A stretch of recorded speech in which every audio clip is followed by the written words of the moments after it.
दोस्तों, बिहार विधानसभा चुनाव में जो रणनीति बन रही है उसका कोई जवाब नहीं। बीजेपी जेडीयू एलजेपी गठबंधन में एलजेपी बीजेपी और जेडीयू की नाक में दम कर रहा है। ठीक उसी तरह महागठबंधन में हिंदुस्तान अवाम पार्टी कुछ नए तेवर के साथ गठबंधन को और कमजोर बनने को मजबूर कर रहा है। बिहार विधानसभा चुनाव का बिगुल बज चुका है, लेकिन चिराग पासवान महागठबंधन में शामिल होने जा रहे हैं या फिर एनडीए में बने रहेंगे, इस सवाल का जवाब इसी वीडियो में मिलेगा। चिराग के बयान पर संजय पासवान का जवाब, एलजेपी के बिना भी सरकार में रहेगी बीजेपी और जेडीयू, मतलब कि 2020 बीजेपी जेडीयू जीतेगी विदाउट एलजेपी। कोरोना काल में भी तेजस्वी के सपोर्ट करने के लिए क्यों मजबूर है चिराग पासवान? जेडीयू लोजपा के बीच में चल रही खटास, क्या रामविलास पासवान बड़ा बयान देने के लिए तैयार हैं?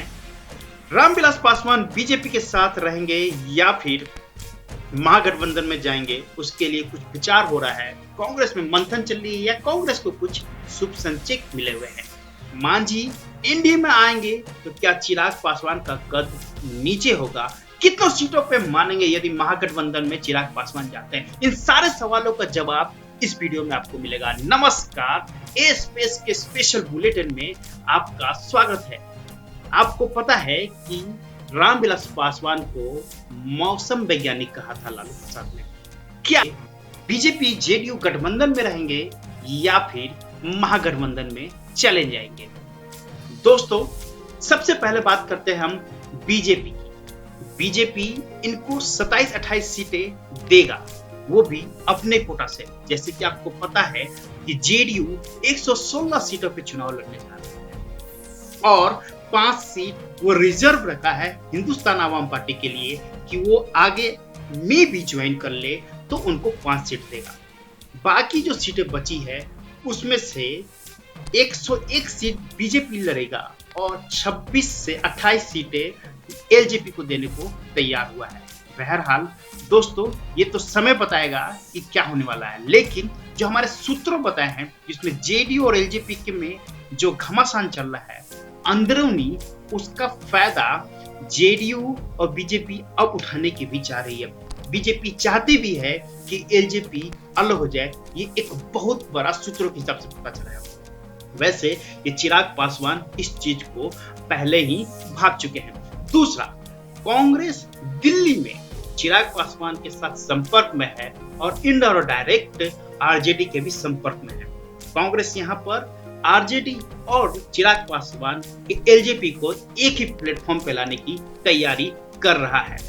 दोस्तों, बिहार विधानसभा चुनाव में यदि ये गठबंधन हो जाता है आरजेडी और एलजेपी का, तो एनडीए मतलब कि बीजेपी जेडीयू गठबंधन को बहुत बड़ा नुकसान होगा। इसके पीछे कारण ये है कि पासवान वोटर जो होते हैं वो हर वक्त हमेशा एलजेपी के साथ ही रहे हैं, वो चाहे कांग्रेस के साथ रहे चाहे वो बीजेपी के साथ रहे, लेकिन एकदम जेन्युइन और लॉयल वोटर जो हैं पासवान, वो कहीं नहीं कर सकते हैं और उनकी तादाद 6.5% है, जिसके चलते यहाँ पे चिराग पासवान इतना बड़ा गेम खेल सकते हैं।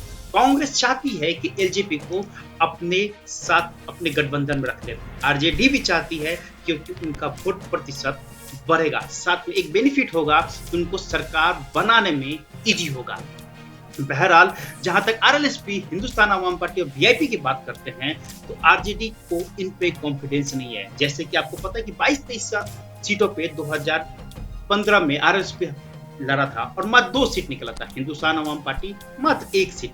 वीआईपी नई पार्टी है और उन्होंने अपना दमखम दिखा रखा है उपचुनाव में, इसलिए वीआईपी पार्टी के भी चांस ज्यादा है कि वो अपने हिसाब से टर्म एंड कंडीशन में आरजेडी में रह सकते हैं और आरजेडी वीआईपी पार्टी को, मुकेश सहनी को थोड़ी बहुत पसंद भी करती है। अब बात होता है यदि आरजेडी में, महागठबंधन में और एलजेपी में कुछ बात बनती है तो कितने सीटों पर बनेगी? देखिए, 28 से 28 सीटों के लिए तो एनडीए बीजेपी जेडीयू गठबंधन इनको दे रहा है, लेकिन ये कम से कम 40 सीटों की चाह रखते हैं। वहां तक भी बात बनती है बीजेपी गठबंधन में तो चिराग पासवान कहीं नहीं जा रहे हैं। लेकिन यदि उतना सीट नहीं मिलेगा तो डेफिनेटली ये महागठबंधन की ओर रुख लेंगे, और ये रुख तभी लेंगे जब इनके पास दो ऑप्शन आरजेडी महागठबंधन को ऑफर करे। सबसे पहले डिप्टी सीएम का पोस्ट, दूसरा कम से कम 50 सीटों पर चुनाव लड़े 2020 के विधानसभा चुनाव, वो भी महागठबंधन में रह के। तब ये जाके अपनी नीतियों को चेंज करेंगे और तभी ये महागठबंधन में शामिल होंगे। इसके कारण भी बनते हैं महागठबंधन में शामिल होने के, क्योंकि यदि ये इस परिस्थिति में आते हैं तो ये डिप्टी सीएम बनेगा और अगली बार ये अपने आप को सीएम पोस्ट के लिए हमेशा तैयार रख सकते हैं। दूसरा, यहाँ पर सबसे बड़ी बात है, यदि ये बीजेपी के साथ हमेशा रहेंगे तो इनका निखार नहीं होगा, ये आगे नहीं बढ़ सकते हैं, क्योंकि जेडीयू नीतीश कुमार के भरोसा बीजेपी भी बैठी हुई है, तो इनको ऑप्शन कभी नहीं मिलेगा। इसलिए ये बड़ी खेल खेलना चाहते हैं, बड़े पावर खेलना चाहते हैं, और यहाँ पर ये चाहते हैं कि कुछ बड़ा काम हो बीजेपी और जेडीयू से हट के।